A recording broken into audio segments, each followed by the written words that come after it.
Hey y'all, Rick Sky here. Welcome back to another Timepieces for Tomorrow live show.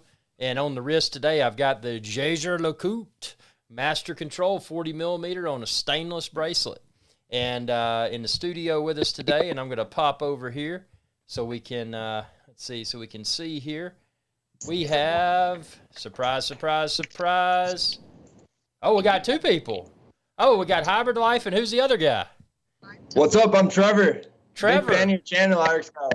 Welcome aboard, Trevor. Good to have you, sir. Yeah, happy to be here. Tell us about yourself and your watch journey. Yeah, 1 second here. I think I have a couple of. Let me close out of this. Just 1 second. I think I have some. We got two people. Oh, we got Hybrid Life, and who's the other guy? Yeah, I hear your playback. All right, can you guys hear me now? Yeah. All right, perfect. So, yeah, I'm Trevor. I have a YouTube channel. Right now it's Trevor Dom, but I'm changing it to Trevor's Training. And, yeah, I love watches. Audemars Piguet I have on right now, but I have a couple of Rolexes, too, throughout the years. Don't have too many watches, but want to get more into it. And so I do software sales and also real estate. Oh, that's a good combo. And then trying to grow a YouTube channel on the side as well. So what's the reference of your AP? The reference number is, let me look up what it is. Is it I couldn't really, you held What's up. the rose gold Royal Oak? Oh, nice. Yeah, the Royal Oak. And Hybrid Life's here with us. Hybrid Life, what do you have on your wrist today? Can you see me? Yeah, your video froze. Is it good now? Yeah, it's good now. I have a 1999 all gold Rolex Submariner. I think the model number is like a 166810 or 168810, one of the two. Anyway, it's got the blue dial. It's pretty sweet. It's probably my favorite watch I wear right now. It's extremely heavy. Most people wouldn't realize how heavy this is, but because of all the gold, you really feel that weight on your wrist. So I really enjoy it. Is it heavier? Is the platinum's even heavier than the gold one, isn't it? I don't own a platinum one, so I'm not sure. I've never tried one on. I haven't even seen that at my AD, but I would assume the platinum would be a bit heavier. But compared to my stainless steel models, I have a few on like a rubber strap, stainless steel bracelet, or a leather strap even. The gold model is so much heavier. It's crazy. So Trevor, do you like primarily precious metals pieces, or do you like stainless sports watches as well? Yeah, I like stainless sports watches as well. I think they're a better investment. Like the Rolexes are probably the best investment from my experience and research. But I've made some, not smartest choices for purchases as well, just for fun and watches that I like the look of as well. I tell you what, speaking of that, not so smart purchase decisions, let's go around the room here. And I guess I'll start it out. The most ignorant watch purchase that I ever made was a Baume Mercier Cosima Executive. How about y'all?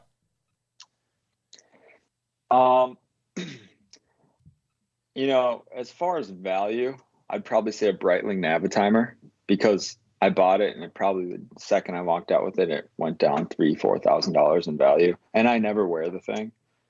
At the time when I bought it, I was kind of infatuated with that leather strap with the white sewing on the sides of them. I thought that was really cool. And I was kind of ignorant to the whole Rolex and AP and Patek game already. I just kind of saw Breitling, and now as I grow older, I'm just like, gosh, I wish I never bought that watch, because I kind of ate some money there. But my Rolexes have gone up in value so much that it mitigates the loss. So that's probably when in comparing bad purchases in the watch game, I would say that's it. But I've also made other horrible purchases, like buying way too expensive of vehicles. And then you drive them, and all of a sudden 3 years later, they're worth $50,000 less. Yeah, that's why I only lease. Yeah, exactly. So what about you, Trevor? What's been your biggest horological mistake? Yeah, I guess Hybrid Life brought up a good point with the vehicles. I've made some bad decisions in the past on vehicles, which I've kind of learned from, where I was making a lot of quick transactions and buying a car, keeping it for a little bit, flipping it, and buying a new car and had like loans on the vehicles and things. But I learned a lot about the financing process of cars and things, but I lost some money through that, but it was a learning experience, just that, cars drop in value a lot. For watches, I'd say just like I've bought quite a few, $200 to $500 watches that aren't worth anything. They're not a good investment. Back when I first started buying watches, just because I think they would look cool, and then it ended up not being a good investment, and learned that it's smarter to buy something, save up, and spend a little bit more money on a watch that's actually going to hold its value. So it's funny you say that, because what I have on my wrist right here replaced the Cosima Executive, and that Bon Mercier Cosima Executive, it was a similar style, but it was like, okay, well, I got the money now, it's a little bit less expensive than the JJ LeCoultre Master Control. But if I just saved up, and surprisingly, I didn't get out of that Bon Mercier for a loss. That was a miracle, because typically those would be hard to resell. But I guess the reference I got was somewhat desirable.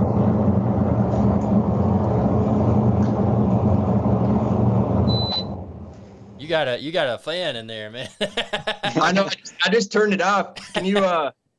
The background noise. I heard the background noise of the fan, and I was like, I'll just turn it off quick. So I thought somebody was coming in for. Speaking of that, let me step over here. I'm going to turn down my air conditioner just a second. I'll be right back.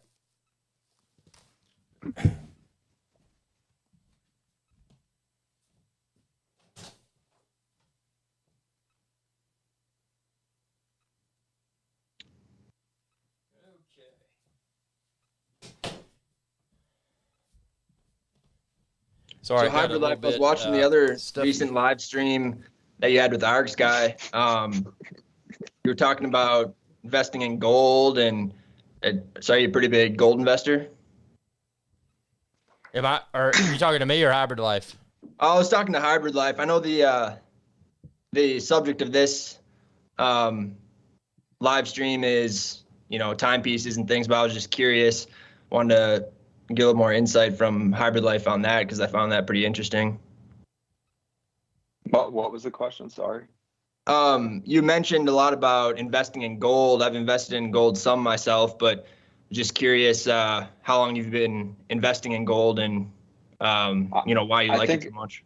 Yeah, I think, and how this is relevant to timepieces tomorrow, precious metals. So when I look at watches, I always look, and I think Irix, do you do this as well? You kind of look at the watch and say, well, this has some precious metal value in it. That kind of is a variable that I'm looking for. I'm not saying it's the whole mindset, but it definitely adds some more worth to the watch. So, when I started getting into watches, I started looking at precious metals, and then through that, I kind of started looking more into gold and silver as another avenue to diversify my portfolio in investing, because as I said last show, inflation is crazy. And if you just have cash, then, down the road, chances are that purchasing power is going to go down. And that kind of is my same mindset and reasoning for why prices are going up in every aspect. I know Irix guy had said that he had a few more reasons why the watch market's so hot right now, which I agree with him as well. But I also think a huge variable that is not being accounted for by the news, so it's confounding for some reason, is inflation. So printing of money. So yeah, that's kind of how I got into gold, and I like it. So I don't only collect coins, but I also look for that precious metal status in the timepiece. Irix, do you do that at all? Well, with timepieces, I don't, but I do want to add, when I hit 100,000 subscribers, I do want to add a two-tone or a solid gold piece. But with coins, I definitely take into consideration, number one, the potential numismatic value, and then also the face. I mean, the face value of the coins. Probably, that's a few bucks. That's not really a big consideration. But a lot of times, instead of buying generic bullion bars, generic bullion rounds, sometimes I'll buy the coins, because a lot of these, especially if you look at Mexican Libertads and and a lot of the Perth Mint products, a lot of those, and the Chinese pandas, I mean, they can appreciate quite rapidly above the spot price of the precious metals that they contain. Yeah, definitely. That's what I have invested in mostly is the coins and the gold, silver, gold eagles, silver eagles. Curious, what are your guys' thoughts on, with all the inflation, why silver and gold have continued to be suppressed and not, really risen at all in pricing? What's going on with that? It's dumbfounded me, but maybe Hybrid Life's got some theories there. So basically, your question is why was gold kind of stagnant during inflation? You said. Yeah, with all this inflation, we're seeing prices go up and everything else, crazy increase in prices with everything else, but gold and silver is actually, decreased a little or remained pretty stagnant. And what are your thoughts on why that's happening? Well, I'll tell you my thoughts, and thought number one is that it absolutely makes no sense because an interesting thing to note that kind of. Oh, we lost Hybrid Life. That's why. But we'll give. Oh, yeah, it's cutting out a little bit. We lost you. Can you hear me? We can now. Oh, interesting. Anyway, so why has gold been so stagnant during all this inflation and everything else has risen? Well, one reasoning, if you look at this kind of aspect, if you look at watch values, like especially this gold piece I have, this gold piece has gone up. Not because necessarily it's harder to get. I mean, this is a 1999, but I think it's probably gone up like 10,000. I think this is probably worth about 35, around 35 right now on Chrono. You see them for anywhere from like 32 to 38. So I just say 35. And this has got a lot of precious metal value in it. But if you look at just the spot price of coins, they haven't really been going up. I think a lot of it is through one, manipulation by the big banks. JP Morgan just got fined $930 million for suppressing the silver price. Now, one would be like, well, why would they keep doing that if they just got fined $930 million? Well, if they're making $15 billion doing it, then they're going to pay the $930 million every time. Right? Because they're so profiting $14.1 billion. You never see the major analysts talk about gold and silver because they don't want you to know about it. So everybody that is not a savvy investor that does their own investing, I don't know the percentages. I think that probably maybe 20 to 30% of people do their own investing that are serious investors.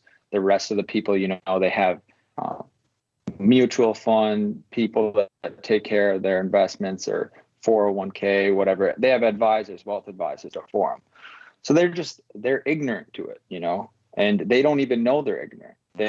It's not out there.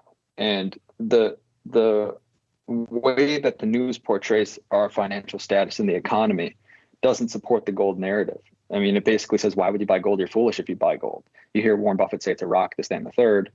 But I think it's by design. So, to answer your question in short, I think the majority of it is ignorance and manipulation by the big banks. Irex, do you think I'm crazy for saying that? No, I don't think you're crazy at all. I mean, you mentioned the thing about the penalty. Well, yeah, if you're getting fined X amount of dollars, I mean, if that's just a drop in the hat, I mean, if you get fined, I'm trying to think of a good analogy, but I'll come up with something. But yeah, I mean, there's in the past, and there was also, this was back when silver. God, what was this, earlier mid-2000s when it ran up to almost $50 a troy ounce? And there was speculation then about the naked short positions of silver. I don't know if you remember that. Yeah, well, it was actually $50 an ounce in the 80s, I believe. Yeah, and then recently after 2000, I think it was it 2008, 2009? I'd have to pull up a chart. So it hit 50 again, around 11, 12, 13, I think. Yeah, that would be the time. Yeah, because see, I didn't get into physical and actually I got into physical in 2009. I was on my honeymoon, and my wife and I met a numismatist, and we had never heard the term at the time, and he was telling us about collecting coins, and long story short, I didn't have a lot of coins, but my granddad had a lot of coins, silver dollars and this, that, and the other, so it piqued my curiosity, and I went through, inventoried all of them, put it in a spreadsheet, and then the ones that I thought could be of, a moderate amount of value, actually one of them I sent off to ANAX and had it professionally graded. Had it been in good condition, it could have been worth a ton, but in its current condition, I think it was VG10 scratched. It was only worth about $500, but it was a Carson City mint. I forget the year, but it could have been a really good one. But that was Alex. What was that? You said that was a silver coin, or? Yeah, it was American Silver Eagle. Not American Silver Eagle. It was a. Oh gosh, I've been away from it for so long. I'll tell you exactly what it was. It was an 1889 CC. So that was a silver dollar. But 1889, was it 1889 Carson City? Anyway, if it was one that was in uncirculated condition, it could be worth $500,000-$600,000. But mine was not in that condition. It was only worth a few $100. Wow. But now I'm going to ask you guys a question. So what is your guys' next watch purchases? Because this is timepieces for tomorrow. So what kind of watches are you guys looking at getting in the near future? Trevor, you go first. I would say my next watch purchase will probably be a Rolex Submariner. You going to go with with Submariner without the date? I'll probably just do with the date. I like the silver with the gold on it. I don't know exactly what the model number is, but the Smurf. The one. The bluesy. Is it yellow gold? Yeah, yellow gold. Yeah, with the blue. So the two-tone. I do actually really like the rose gold one too. That might be the next one I get, is the rose gold Submariner. I like that one a lot. I think the rose gold would be in the GMT. Right? Oh, is that the GMT? They don't have it in the Submariner? Irix is the root. I don't think they have a rose gold Submariner, do they? No, I don't think so. Now the root beer is more of a rose gold than a yellow gold, isn't it? Right. That's going to be, and that's probably going to be when I hit 100,000 subscribers. That'll probably be my next acquisition. Will be a root beer GMT two-tone. Yeah, I like that one a lot.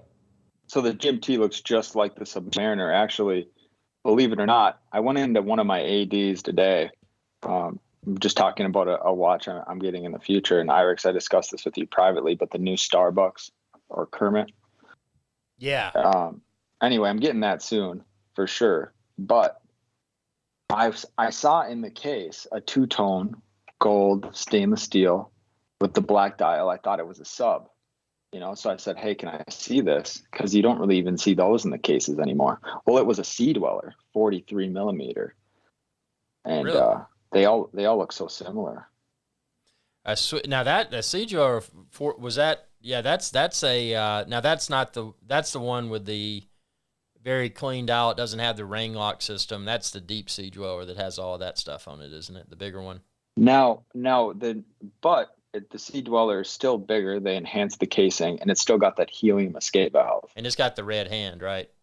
Or the red. It's got red somewhere on it. The original stainless steel 50th anniversary has the red in Sea Dweller. I think the white one says Sea Dweller in white. Or I think the two-tone says it in white. So what do y'all think about dress watches? You think they're gone forever? Like a leather strap? Leather strap. Trevor, what do you think? I have a couple that I like. I mean, like if I'm wearing a suit or something, I like a leather strap. But I think the stainless steel or stainless steel or gold or metal are better investments. I think the dress watches are actually slowly coming back. Even today when I was in my AD, about 4 other people were all looking at like the date justs with the Jubilee band. You know what I'm talking about, Irix? Yeah. Do they have anything? Do they have the 36s or do they have the larger ones? Yeah, they had some 36s. This AD that I went to today, they actually pre-owned section. And it's ironic because the same watch that you could get in their new case would sell for triple in their pre-owned case. So people that don't understand the gray market, they're just like, what? But yeah, they have a lot of the 36. They have a few of the 41s. So it's pretty cool. What do you think about dress watches, Irix? Well, I really want to get, that's something I don't have, is anything on a leather strap. I mean, I've got well, it's not a dress watch, but I got my PAM 112. It's the only thing I've got, that, and then the old, I got it in 2009, the Breitling Super Avenger. I've got it on the leather strap and the Pro 2 bracelet, but I hardly ever wear it anymore. I mean, it's huge. It's 47 millimeters.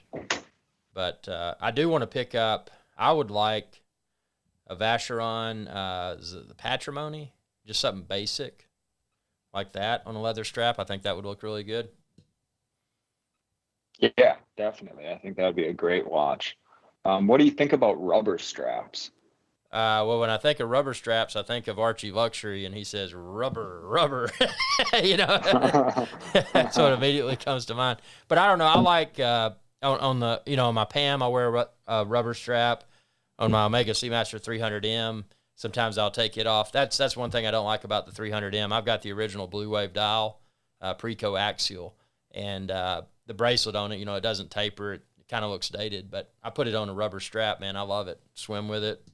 And it's, I don't know. Do you wear any rubber straps? You said you got. Well, the last sub I wore on the show, it was the 16610LN. I have a rubber B strap on it. Right. It's got the black rubber with the green. And, you know, that's an older sub. That's a 2005 sub. All my newer subs, I obviously have that stainless steel.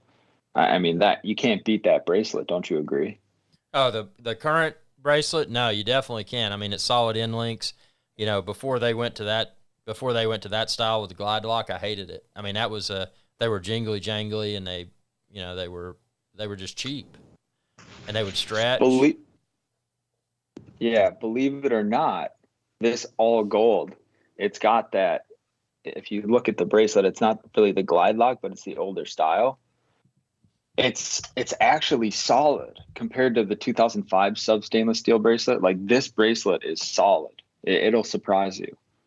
So I guess that's kind of an exception to the rule. If you're dealing with the precious metals pieces that are older, the bracelets are okay in them. Now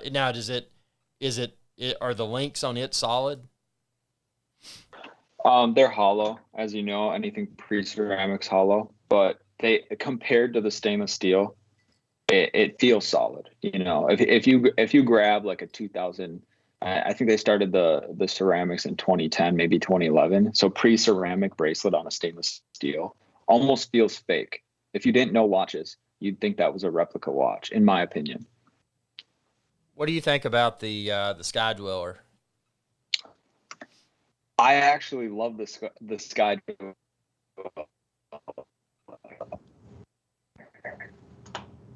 I love the Sky Dweller. I would consider a dress watch, right? Do you agree? Mm-hmm.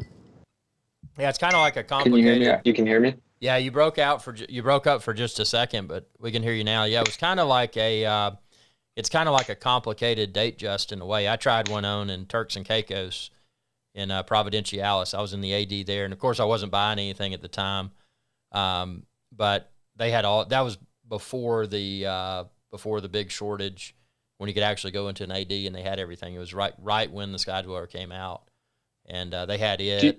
It was heavy on the wrist, man. I loved it. Do you know if Sky Dwellers are going up in value like these sports models?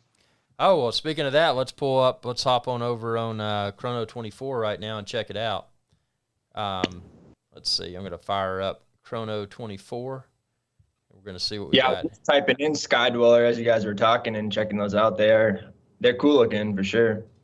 Well, see, originally when Sky Dweller came out, they didn't have the stainless version, and I'd be curious to see what they're going for now. Because let's see, this is the stainless steel's 31. Wow, but it's got a blue dial, and blue is hot right now. Yeah, the white dial. It looks like you can get that for about $20,000. Let's see. Which, don't get me wrong, for your viewers, that's still a lot of money, you know. And the stainless steel black is, well, this one is 25, complete set. Let's look at the precious metals one, if they've got some of those. 18K yellow gold, 48,000.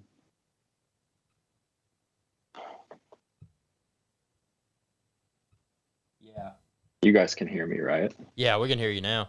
Everose, yeah, Perfect. 48. Wow. And that's on a rubber strap. But it's the OEM Oyster Flex rubber strap. So, and I don't know. If price wasn't an issue, I mean, it seems silly to. I don't know. What's your opinion on buying a watch on an OEM rubber strap versus a bracelet? Wouldn't you always buy on a bracelet?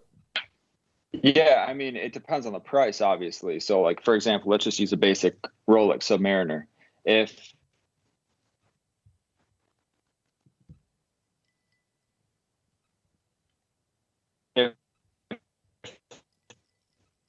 you're paying $9,500 retail, like, let's say I'm going to buy that Starbucks or that Kermit for $9,500 retail, and it doesn't come with a steel bracelet, even though it's way up in value on the gray market, I'd still feel reluctant to pay the $9,500. I'd want at least, $1,000 off, because if you go to Rolex and you order a steel bracelet, it's gonna cost you at least $1,500 if you can get one.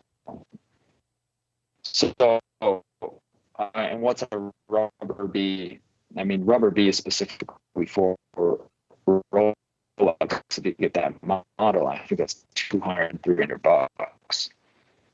So it's nonsense if you're going to pay retail and it doesn't come with the stainless piece or the stainless bracelet. Do you agree? I strongly agree, and I think rubber B is great. And if you're gonna go rubber, get the rubber B and get it from the AD or the gray market on a. We've got a comment from Cal C here. Difficulties here. You're breaking up really bad, Hybrid Life. Can you guys hear me? You're breaking up a little bit. Yeah, you're breaking up pretty bad. Let's see. While your bandwidth comes back together, Cal C said thoughts on the IWC Aqua Timer. What do y'all think about IWC Aqua Timer? IWC Aqua Timer. Let me just look it up quick. I'll pull it up here on the screen too.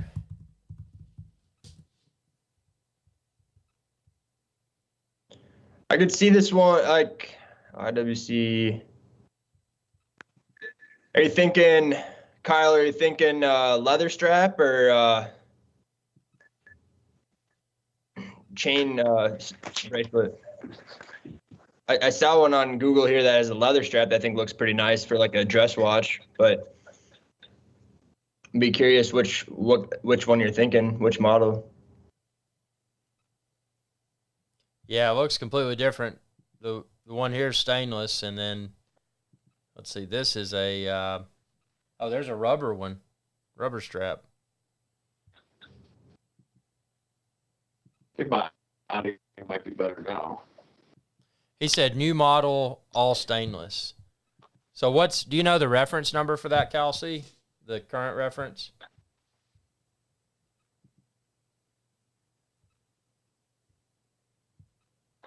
That's a vintage right there.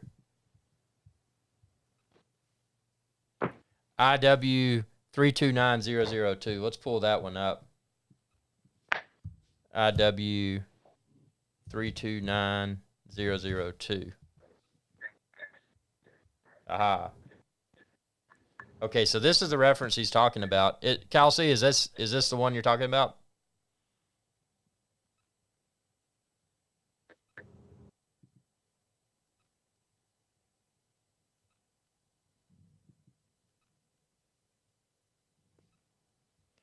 Yeah, I think. I don't know. What do y'all think about this one?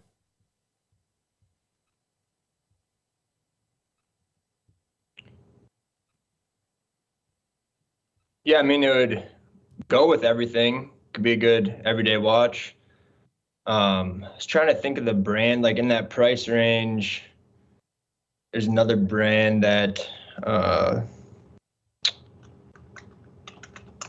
He said the pics don't do it justice. pics don't do it justice. I like in that price range. I like the Tag Heuers personally. Which one that you like? I mean, I really like the Carrera. I believe it's called the Carrera. Here comes Carrera right here. Rubber or stainless? I like the Carrera with the leather strap personally, actually, for the Tag Heuer. I think that looks pretty nice. But I mean, for stainless, it'd look good too. But that's just my personal preference. I know a lot of people like the IWCs. Hybrid Life says, don't know what's up with my internet. Sad. Kyle C says IWC website pics are better. Yeah, and there's another, and I know a lot of people hate this brand, but I'm going to show you. Let's see. And admittedly, I don't like a lot of their references, but I got I misspelled burgundy. I don't know how I managed to do that, man. Let's see. Let me try that again.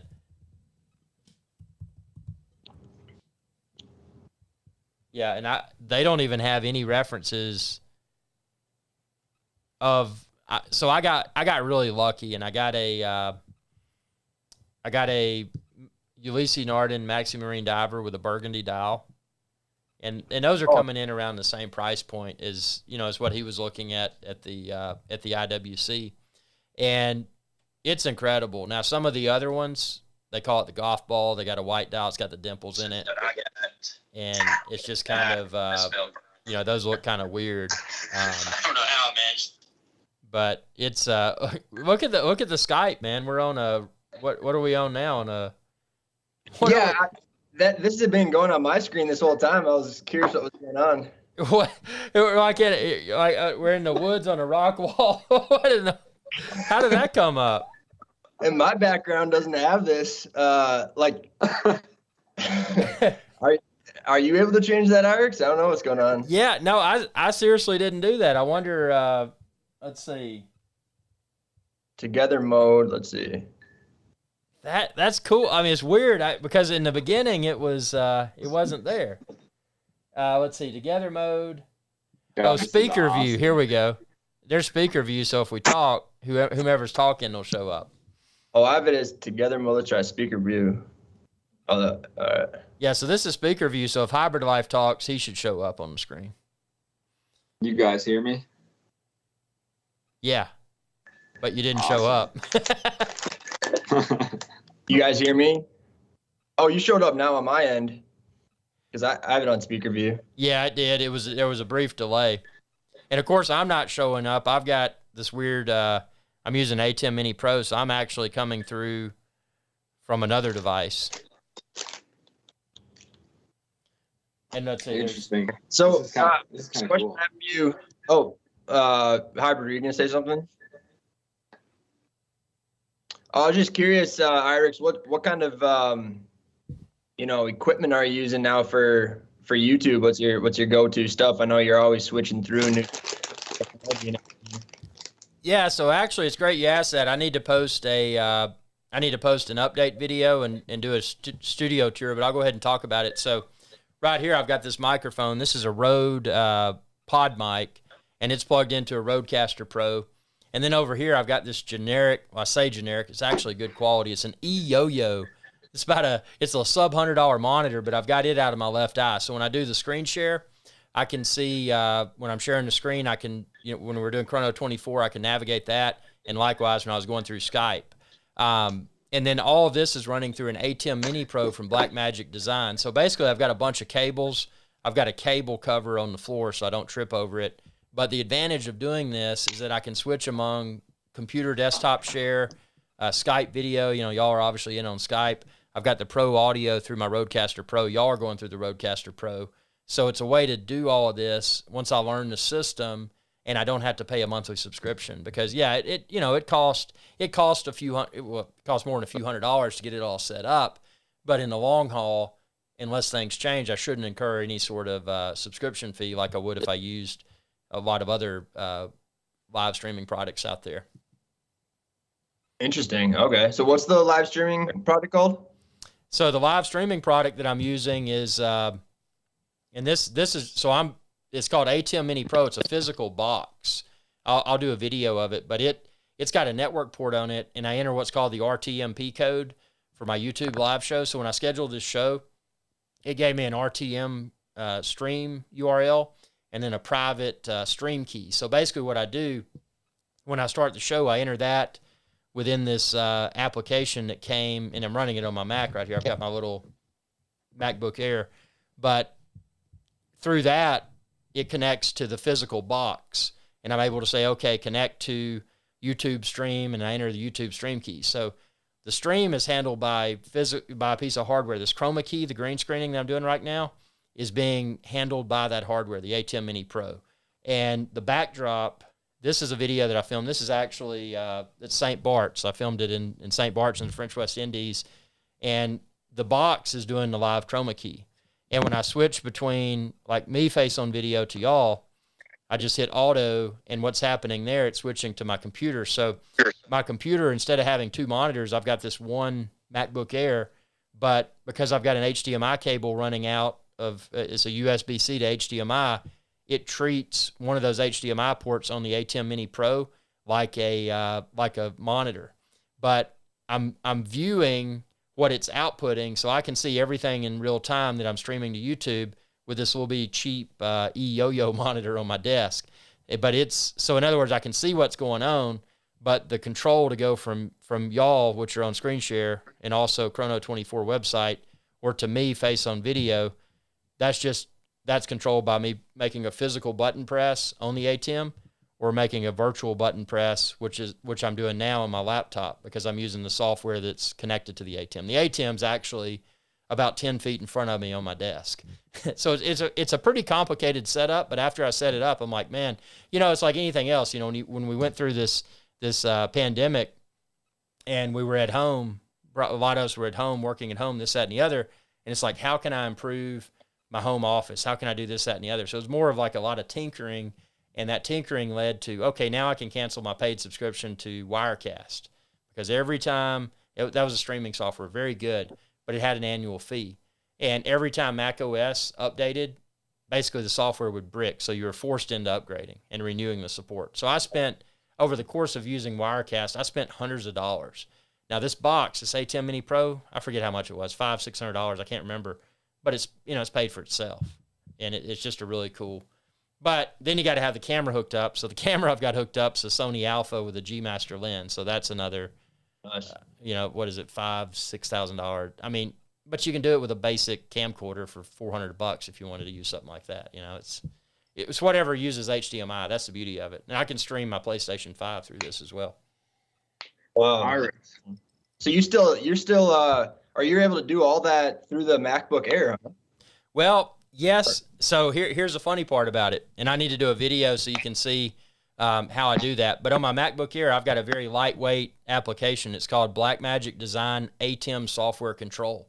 So basically, ATEM Software Control is just think of it as a bunch of virtual buttons. So if you look at the physical ATEM Mini Pro, that box that I was talking about, if you load it up, actually let me load this up. I can load this up on the live stream and give you all a visual, because this is kind of complicated. Yeah, it sounds like quite the setup. I'll have to listen back through and look up the things you said, because that's awesome. I just got the MacBook Pro M1 recently, and I like it so far. I've seen your videos on the M1 and how good they are, and I'm liking it pretty well so far. Yeah, I've got the M1. I got the Air. That's what I'm on now. And then I've got the iMac. I had the Mac Mini. I got the Mac Mini as an interim device. And when the iMac came out because of the display, that's why I switched. And dude, these machines, Apple is doing a bang up job with. I mean, it's funny when Apple released this, they kind of downplayed the the power of it, because I don't think they wanted to really hurt their relationship with Intel. But basically, when you fired it up, you use these things every day, especially if you do video. I don't know if you do video editing, do you? Yeah, well, I'm getting into it again now. I was doing some before, and then I didn't really have a good laptop for a little while, so now I'm about to start doing a lot of video editing and try to keep growing my YouTube channel. And I'm planning on doing all my video editing through this M1 MacBook Pro, and I'll hook it up to a monitor, but I'm planning on just having this be my go-to machine. So hopefully, from the reviews I've seen, from you and other YouTubers, it seems like they're capable of that. Well, here's the funny part, and I'll tell you exactly how it is. So before, in the past, I always used an iMac in my office, and then a MacBook for portability. But then I got to where I only used a MacBook. So I'd ordered a fully loaded MacBook Pro. I had an i9, and then I upgraded to the newest i9. So before Apple M1 came out, I had a pretty much fully loaded i9 laptop. That was my my one computer. And it was over $3,000 tied up in that. So I got the base model, this MacBook Air that I'm on right here, only 8 gigs of memory and 512 storage. And it smokes when I come to editing, 4K video and all that. It just smokes that high-end Intel i9. So, this is Apple's first approach at their new, because, they used to, and this was way back when. I'm an older guy, but Apple used to make their own chip. Well, they didn't make their own chips, but they used PowerPC before they went to Intel. And now they're back on, their own chips, or Apple Silicon M1. But it's just so much faster. And I mean, even the base model config was just ripping the hairs off of the high end previous Intel configuration. So it's kind of you made a wise move with that. It's so here's the. I was like considering saving money and just going with the base, and then I looked on Apple's certified refurbished, and I got the I did 16 gigabyte RAM, 1 terabyte data. I figured kind of future-proof it a little bit. I plan to keep it for a while. So I don't know. I don't know if I needed that much, but if I'm going to be doing like all my stuff on here, I figured I'd get a little bit more storage and stuff. No, you did. You did the perfect configuration, and that's because on my iMac, that's exactly what I did. I did 16 RAM and 1 terabyte storage. And if you go above a terabyte, it gets kind of silly because you can always. Like 800, or it's like, well, I can't remember, $400 or $800 more to do one whole more terabyte, and yeah. So, how do you like the iMac so far? Well, as far as performance, it's the same as, because I had the Mac Mini and I got rid of that, but it was the Mac Mini with the 16 and the 1 terabyte. The iMac is worth it for the monitor alone, if you don't need portability. But see, for me, I do all my in-studio editing on the iMac because of the display. The color is so accurate. I mean, I've got a very nice 4K LG monitor beside it, but when you put these two side by side, just the color accuracy and resolution and everything of that iMac just grossly trumps it. So for anything that I want to make sure I've got the brightness correct and the exposure and the saturation and all of that, when I use that monitor, I mean, I can fine tune the way the video is going to look. And the same's true for your MacBook Pro. I mean, the monitor on the MacBook Pro is very color accurate in my opinion. So, if you use these, if you get a, off the shelf PC monitor and plug in, put them side by side, you're going to notice the colors even on the higher end, some of the higher end LGs, you're going to notice it's not as good as the Apple. Yep. Yeah, I really like it so far. And do you use Final Cut Pro generally, or? Yeah, that's actually, so I started out and I used iMovie that, comes with OS 10, and that's really capable. The limitations of iMovie is that when you get into more complex green screening and things like that, Final Cut Pro 10 is worth it. I mean, and at least now it's not a subscription. So I think, was it $299? I forget how much it is, but I think it's $299. Well worth every penny. I mean, it definitely is, and that's the only editing software I use. and it's easy to if you start out with iMovie and then it's a natural transition over to Final Cut, and it's just so much more powerful. But definitely, you don't have Final Cut Pro 10 yet, do you? No, I just got this laptop about 10 days ago. And so I've just been using iMovie, editing movies so far, and then editing video so far. And then I was planning on getting Final Cut Pro. But because, iMovie, it edits things well and, exports really fast on here, 4K exports and everything. But yeah, there's not many like special effects and things that you can do. I'm sure there's so many more capabilities for Final Cut Pro. So I'm planning on buying it. This is a fairly big purchase, this MacBook here. Yeah. So I was kind of maybe going to spread it out just a little bit, but I want to start going hard on releasing videos and things. So might as well pull the trigger on the Final Cut Pro as well. Well, and I'm going to get to Hochlecker. I'm going to get to your comment here in just a second. Just to kind of finish that off, there's a few things I'd recommend. Learn iMovie, and then you'll learn its limitations. I think the video duration on it may be 5 minutes. There's a limit to how long the videos can be that you export from iMovie. But when you get Final Cut Pro 10, also get compressor, because basically what you'll do when you edit your videos, you'll send them to compressor, and then you can export them from that in a variety of different formats. There's formats that are optimized for YouTube, for upload to YouTube. And if you want to mess with a little bit of special effects, and it's not really that complicated, Motion, Apple Motion. Oh, Motion, that's right. And you can integrate all of that into Final Cut Pro 10, so it's definitely worth it. That's awesome. Yeah, when I was going to buy this, Apple had the like education pricing thing, but I'm not in college anymore. I just, work full time, and I looked up some things, talked to some people that they do like verify that or whatever. So I was just like, I just won't mess with it. I'll just buy it itself. But with the education pricing they had, for $200, you could add on like 5 different things. It was Final Cut Pro, I think Motion, and the music editor one too. And was that Logic? I think that's the one Logic. I don't have. What's that? I said that's the only application I don't have I think it's called Logic, and it's supposed to be really good.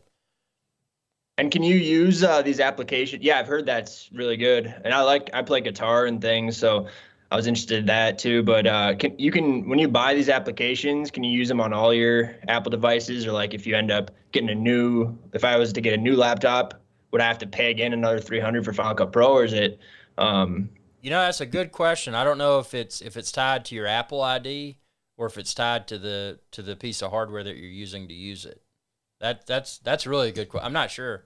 But I might call Apple and ask them about that, because yeah, definitely do that. And I think speaking of music, have you used GarageBand yet?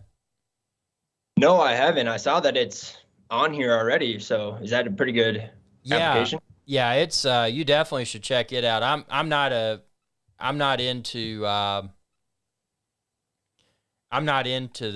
music stuff, so I can't really speak from experience, but everybody that uses it, they say it's great. And then Logic is to GarageBand what Final Cut Pro 10 is to iMovie, if that makes sense. Logic is to GarageBand file. Okay, that makes sense. Yep. So it's on the music front, and then Final Cut Pro 10 is on the video front. We got Hochlecker rather. Well, let's see. Let's go down. Hochlecker here. We got Hybrid Life, of course, on live with us. Let me put our faces back up here. Let's see. Is Hybrid Life back on? Can you hear us, Hybrid Life? Yeah, I can hear you guys. Oh, awesome! You're sounding better. Did you get connected to the Wi-Fi or something? Yeah, I think I switched to my LTE. I'm visiting my now, so their Wi-Fi is all jacked up. Yeah, it's a lot better. You're crystal clear. So we got. I see Hybrid Life. You said what's been going on with Timepiece, gentlemen. We need to get to that for sure. Cal C says, What beverage you got going tonight? I've just got I went cheap, man. I didn't even go single malt. I went blended Scotch. And then I've got Hochlecker says, love the guest today, Irish Guide. I do too, man. This is awesome. And he said, what kind of watches are y'all wearing? Let's go around. Let's tell Hochlecker what we're wearing. I'll go first. I'm wearing a Rolex Submariner. This is the all gold model. and it has the blue dial, the blue bezel. $19.99. It's pretty. It's probably my favorite watch right now, I'd have to say. Trevor? Yeah, and I have the Audemars Piguet, the AP Royal Oak, rose gold model.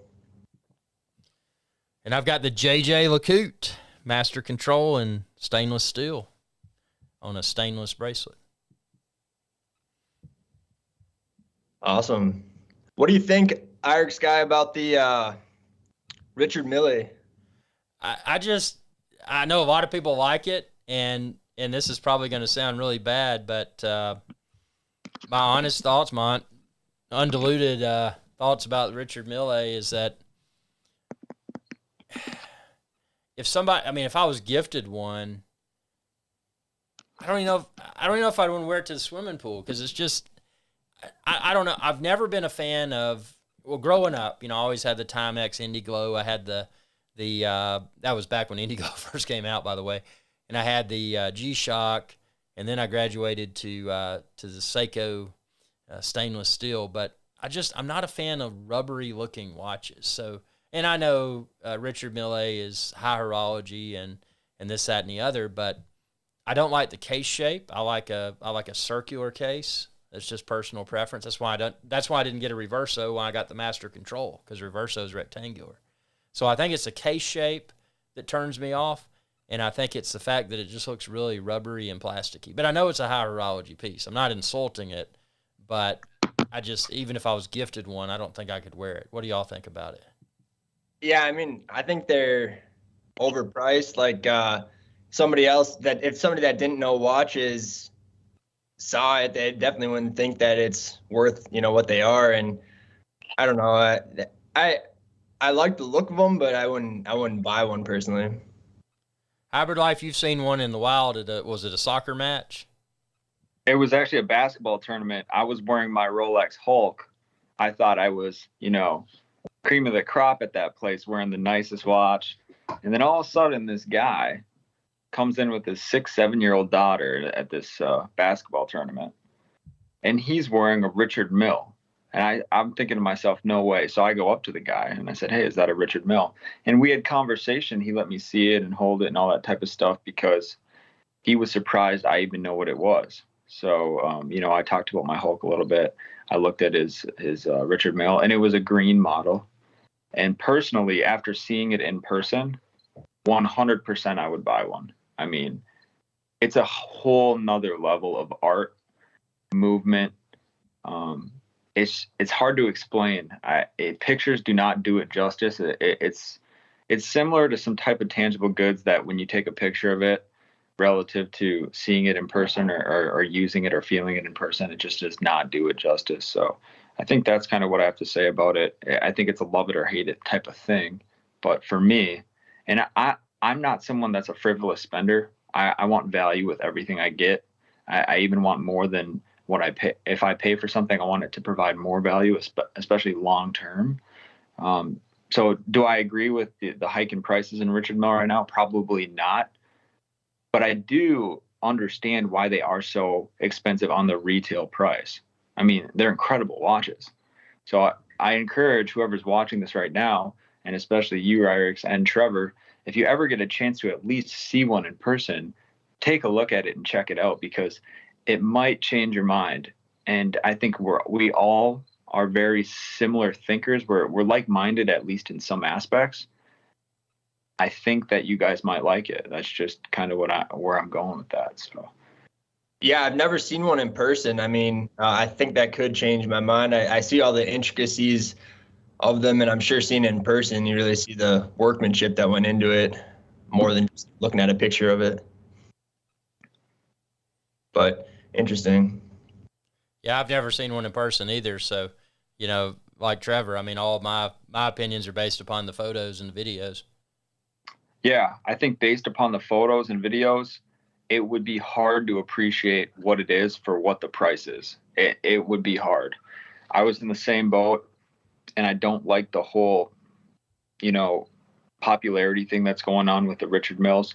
I actually tend to stay away from things that are popular, because people are getting it for the wrong reason, if you know what I mean. They're getting it to show off or try to be in, and that's not how it should be. You should like the watch because of the utility, the quality, the art that goes into it, specific reasons, not just I want this because this is what all the rappers are wearing or all the celebrities or things like that.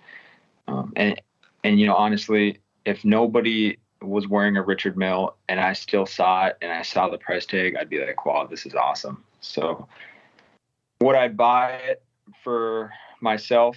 Maybe once I have 9 figures in the bank, probably. But as of now, I'm not there yet. So I'm going to stick to the Rolex. I still have yet to get an AP. Irix, what do you think about APs? I never really hear you talk about Audemars Piguet. Yeah, I think AP is great, and I'm not a fan of the Royal Oak Offshore. I think they're too big, and I think they've got a lot of. Here's the thing: I'm not a fan of the plasticky looking parts. I think the Royal Oak is awesome, and I think Trevor has made a perfect decision. If I was going to own an AP, it would only be one, and it would be the Royal Oak for sure. And obviously with the with either a precious metal bracelet or a stainless bracelet. And speaking of AP, jumping over to Patek, if I was going to own a Patek, the only one I would do would just be a Calatrava on the leather strap. So it's kind of a different animal. And then Vacheron would be the Patrimony for dress, and what's crazy, the overseas, man, I could have gotten one of those back in 09 or 2010 for next to nothing. And those things have gone through the roof. The overseas, have y'all watched that? No, I haven't. I haven't been watching that. The overseas, you said? Yeah, the overseas. It was kind of the dog, and it's really picked up steam. Your comment section, someone says hybrid. What do you do for a living? Hybrid with the gold Rolex. I am a student and investor. That's really all I can say. I mean, that's all I really do. Invest in stock market. I was in the military, and yeah, I'm in school. I've been in school for half my life, it feels like. Well, it'll pay off, that's for sure. Yeah, hopefully. Yeah, for sure. Well, gentlemen. Yeah, go ahead. Oh, are you thinking about ending the show here? Well, I don't know. What do y'all think? Y'all think an hour is about right for the live shows?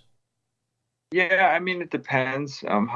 You still got some viewers for sure. I guess this compared to last time, not many people have a ton of questions. I think before we end, we should talk about Timepiece Gentlemen, because I think that's a really interesting topic. I personally watch their YouTube videos when I try to have a little bit of free time, because I think they do have good content.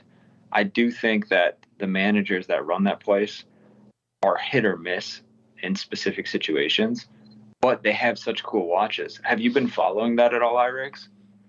Well, I've watched a few of the videos, and I will say that Timepiece Gentlemen, I mean, their production quality is top notch. So it's apparent that, they have somebody that's very, very well versed with both videography and the editing pieces. So I like it. The episodes are really long. And, like all of y'all, I mean, doing all that we do, it's kind of hard to devote that much time to watching an entire episode. I think the production quality is nice. What I primarily hear about it, and granted, I don't necessarily watch AC3, but I listen to them through the car when I'm commuting.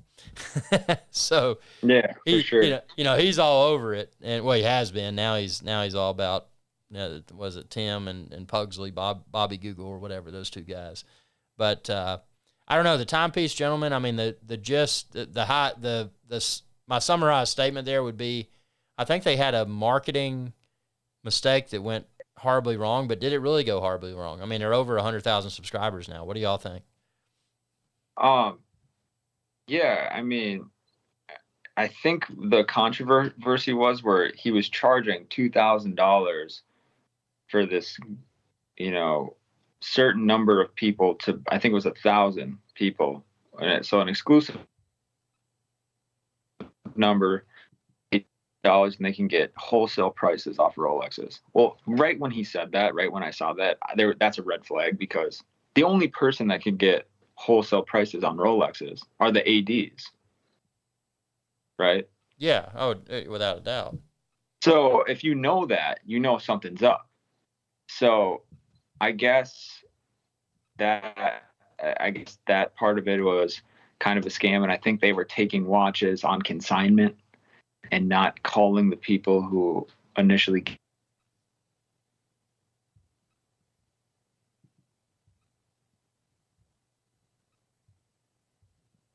Oh, it looks like you might have cut out a little bit, Hybrid.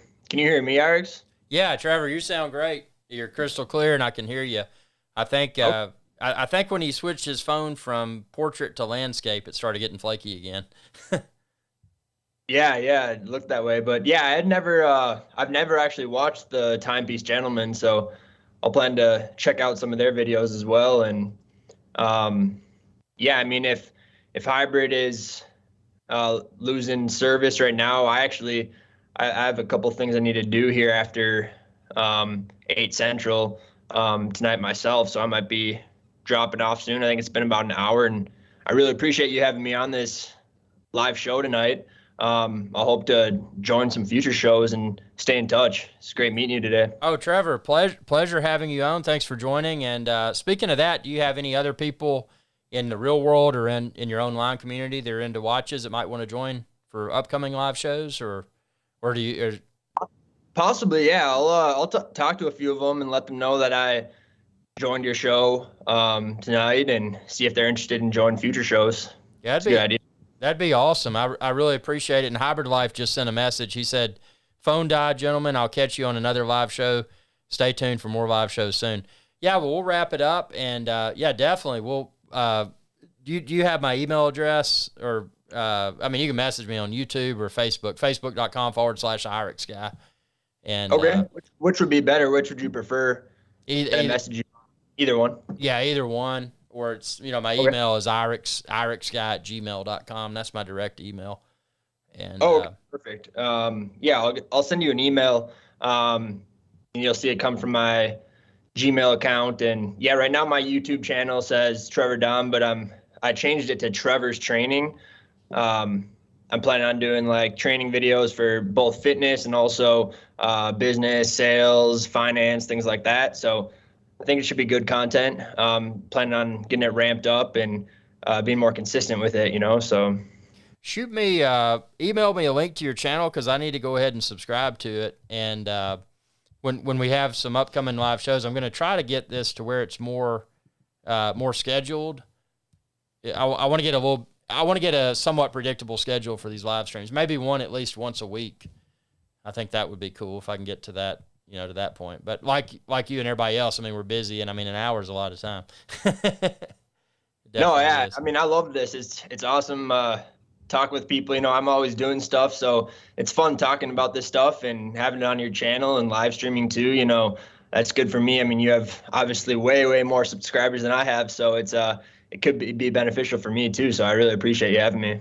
Hey, no problem at all, Trevor. And Trevor, yeah, just toss me an email, and I'll subscribe to your channel, and we'll definitely link back up and do another live show soon. And everybody that tuned in the studio audience, appreciate y'all tuning in. We're gonna be doing a lot more live shows, talk about watches. So be thinking about your wristwatch questions, and come back, and we'll definitely